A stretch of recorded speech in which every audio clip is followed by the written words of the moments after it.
അസ്സലാമു അലൈക്കും വറഹ്മത്തുള്ളാഹി വബറകാതുഹു. ബിസ്മില്ലാഹിർ റഹ്മാനിർ റഹീം. അൽഹംദുലില്ലാഹി റബ്ബിൽ ആലമീൻ. അല്ലാഹുമ്മ സ്വല്ലി വസല്ലിം വബാരിക് അലാ സയ്യിദിനാ മുഹമ്മദിൻ വഅലാ ആലിഹി വസഹ്ബിഹി വസല്ലം.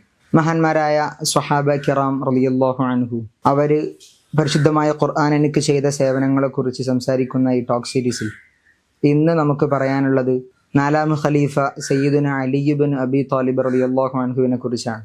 നുബുവത്തിനിക്ക് 10 വർഷങ്ങൾക്ക് മുമ്പ് മക്കയിലെ നേതാവായിരുന്ന അബൂ ത്വാലിബ് ബിൻ അബ്ദുൽ മുത്തലിബിൻ്റെയും ഫാത്തിമ ബിൻത്ത് അസദ് റളിയല്ലാഹു അൻഹയുടെയും പുത്രനായാണ് അവർ ജനിക്കുന്നത്. മാതാപിതാക്കളുടെ മക്കളിൽ ഏറ്റവും ഇളയവരായിരുന്നു അലി റളിയല്ലാഹു അൻഹു. അബൂ ത്വാലിബും അവരുടെ ഭാര്യ ഫാത്തിമ ബിൻത്ത് അസദും നബി സല്ലല്ലാഹു അലൈഹി വസല്ലമ തങ്ങളെ പോറ്റി വളർത്തിയ മാതാപിതാക്കളായിരുന്നു. നബി തങ്ങൾ തൻ്റെ പിതാമഹനായ അബ്ദുൽ മുത്തലിബിൻ്റെ വഫാത്തിന് ശേഷം പിതൃവനായ അബൂ ത്വാലിബിൻ്റെയും ഫാത്തിമ ബിൻത്ത് അസദിൻ്റെയും സംരക്ഷണത്തിലാണ് വളർന്നിട്ടുള്ളത്. അലി റളിയല്ലാഹു അൻഹുവിൻ്റെ ഉമ്മ ഫാത്തിമ ബിൻത്ത് അസദ് റളിയല്ലാഹു അൻഹ നബി സല്ലല്ലാഹു അലൈഹി വസല്ലമ തങ്ങൾക്ക് വളരെ പ്രിയപ്പെട്ട മഹദിയായിരുന്നു. അവർ വഫാത്തായ സമയത്ത് വികാരഭരിതനായി ഹബീബായ തങ്ങൾ സല്ലല്ലാഹു അലൈഹി വസല്ലമ തങ്ങൾ ഇങ്ങനെ പറഞ്ഞു: നിങ്ങൾ എനിക്ക് വളരെ പ്രിയപ്പെട്ട ഒരു ഉമ്മയായിരുന്നു, അള്ളാഹു നിങ്ങൾക്ക് അതിൻ്റെ പ്രതിഫലം നൽകട്ടെ എന്ന്. എൻ്റെ ഉമ്മക്ക് ശേഷമുള്ള ഉമ്മ എന്നായിരുന്നു ഹബീബായ തങ്ങൾ ഫാത്തിമ ബിൻത്ത് അസദ് റളിയല്ലാഹു അൻഹയെ വിശേഷിപ്പിച്ചത്. നബി സല്ലല്ലാഹു അലൈഹി വസല്ലമ തങ്ങളുമായിട്ട് വളരെയധികം ഇഴചേർന്ന ജീവിതമായിരുന്നു അലി റളിയല്ലാഹു അൻഹുവിൻ്റേത്. ചെറുപ്പത്തിൽ തന്നെ നബി തങ്ങളുടെ സംരക്ഷണത്തിലാണ് അവർ വളരുന്നത്. മാത്രമല്ല, പരിശുദ്ധമായ ഇസ്ലാം ആഗതമായ സമയത്ത് കുട്ടികളിൽ ആദ്യമായി മുസ്ലിമായ വ്യക്തി എന്ന വിശേഷണം കൂടി മഹാനായ അലി റളിയല്ലാഹു അൻഹുവിനിക്ക് ലഭിക്കുകയുണ്ടായി.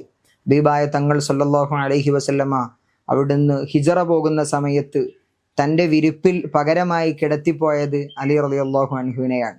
തൻ്റെ കരളിൻ്റെ കഷ്ണമായ പുത്രി ഫാത്തിമ റളിയല്ലാഹു അൻഹയെ നബി സല്ലല്ലാഹു അലൈഹി വസല്ലമ തങ്ങൾ അലി റളിയല്ലാഹു അൻഹുവിനിക്ക് വിവാഹം കഴിച്ചു കൊടുക്കുകയുണ്ടായി. ആ ദമ്പതികൾ നബി തങ്ങളുടെ ഏറ്റവും പ്രിയങ്കരരായ ദമ്പതികളായിരുന്നു. അവിടുന്ന് ഇടയ്ക്കിടെ അവരെ സന്ദർശിക്കുകയും അവരുടെ സുഖവിവരങ്ങൾ അന്വേഷിക്കുകയും ചെയ്യും. ഒരിക്കൽ നബി സല്ലല്ലാഹു അലൈഹി വസല്ലമ തങ്ങൾ ഇരുവരെയും സന്ദർശിക്കാൻ വേണ്ടിയിട്ട് വീട്ടിലേക്ക് ചെന്നപ്പോൾ അലി റളിയല്ലാഹു അൻഹുവിനെ അവിടെ കണ്ടില്ല. അന്വേഷിച്ചപ്പോഴാണ് അവർ പള്ളിയിൽ കിടന്നിറങ്ങുകയാണെന്നറിയാൻ കഴിഞ്ഞത്. നബി തങ്ങൾ പള്ളിയിലേക്ക് ചെല്ലുകയും ശരീരത്തിൽ മണ്ണു പറ്റിക്കൊണ്ട് കിടന്നുറങ്ങിക്കൊണ്ടിരുന്ന അലി റളിയല്ലാഹു അൻഹുവിനെ വിളിച്ചു നിർത്തിക്കൊണ്ട് ഇങ്ങനെ പറഞ്ഞു: യാ അബാ തുറാബ്, എഴുന്നേൽക്കൂ എന്ന്. പിന്നീട് എനിക്ക് ഏറ്റവും ഇഷ്ടപ്പെട്ട പേരായി അത് മാറിയെന്ന് അലി റളിയല്ലാഹു അൻഹു പറഞ്ഞിട്ടുണ്ട്. മൂന്നാം ഖലീഫ സയ്യിദുന ഉസ്മാൻ ഇബ്നു അഫ്ഫാൻ റളിയല്ലാഹു അൻഹുവിൻ്റെ വഫാത്തിനു ശേഷമാണ് അലി റളിയല്ലാഹു അൻഹു ഭരണപദത്തിലേറുന്നത്. 4 വർഷവും 9 മാസവും നീണ്ട ആ ഭരണം അവസാനിക്കുന്നത് 63-ാമത്തെ വയസ്സിലാണ്. ഹിജ്റ 40-ാം വർഷം റമളാൻ മാസത്തിൽ 17-ാം രാവിലാണ് മഹാനായ അലി റളിയല്ലാഹു അൻഹു ഈ ലോകത്തോട് വിട പറയുന്നത്. മഹാന്മാരായ സ്വഹാബാക്കളുടെ മദദ് നാം എവരുടെയും ജീവിതത്തിൽ അല്ലാഹു സുബ്ഹാനഹു വ തആല നൽകുമാറാകട്ടെ. ആമീൻ. വആഖിറു ദഅവാന അനിൽ ഹംദുലില്ലാഹി റബ്ബിൽ ആലമീൻ. അസ്സലാമു അലൈക്കും വറഹ്മത്തുള്ളാഹി വബറകാതുഹു.